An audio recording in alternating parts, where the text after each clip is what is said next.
So what I figured out was if I do that, I end up leading in the relationship inevitably because it's the first encounter. If the guy doesn't have the balls to approach me, he's probably not alpha or probably isn't assertive enough to the point where I would have genuine desire for him. And then what happens in the relationship? I end up using him, or I can't look up to him. He's like repulsive to me. Because he's not the alpha and taking charge, you're saying? It doesn't even have to be alpha, but assertive traits, like some traits. It's not like a full, like alpha, I think, is a placeholder term, but I'm talking about traits. Like you have to have a mix of both, you know? Rollo, as the intersexual dynamics expert here, break down what she's saying. Well, I mean, women cannot look up to a man that they don't admire. They can't look up to an equal. They can't look up to somebody who is, when they meet him, he's one way, and when they get together with him, he becomes something else. Yeah. And so it's what it does is it triggers this existential fear in women that like the guy tricked them.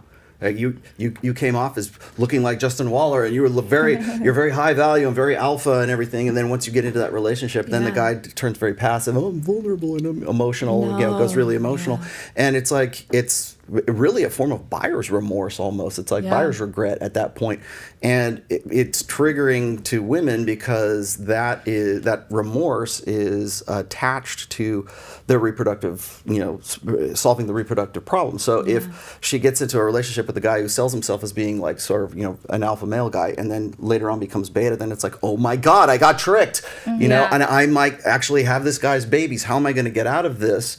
And then there's also the investment cost that goes into that as well. Yeah. So spending time with that guy, developing a relationship with that guy, having sex with that guy, whatever it ends up being, you've got like three months in, maybe a year in, and you go, oh my God, he's actually not like that. He's really kind of fraud. He pussed out at the But end. what's wrong with that? If you date a guy for a month or two and it just doesn't work out, you're not marrying this guy. No, what's the problem? No, but That's there's only a different for short you. amount of time where women are at their sort of their peak potential at that time, and they're trading that off for like saying, okay, I'm going to put some time and energy and investment into this guy. And if it turns out that he's not the guy that's ready for he's not a good long-term prospect because he sold himself as one thing and then he became something later on. Like that's the number one thing that guys will hit me up about is they'll say, Rollo, how do I get the frame back? I was so alpha when we were dating and then we got married and now I lost the frame and she has no respect for me and I'm in a sexless marriage or whatever and she wants babies but I don't know if we should give her babies. And so it's like he was one thing when he was single and he becomes something else when he's married. What do you tell them when they lose this frame? They need to get back in touch with like what was it that made them different when they were single than they are when they're married. And then also it's like they need more polarity in the relationship. Healthy relationships are not based on like commonalities or compatibility or open communications. It's based on polarity. Likes do not attract.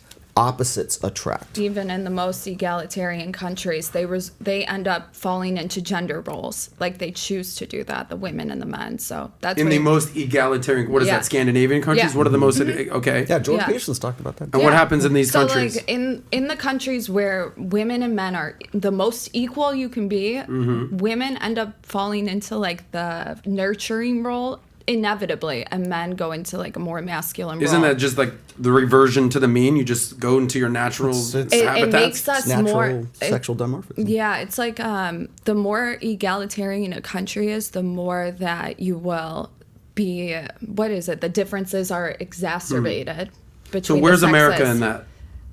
We're not the most egalitarian country in the world. That's No, why. we're fighting. That's why they always look at like say Denmark and Scandinavia and like Norway and stuff like that as being the most egalitarian countries.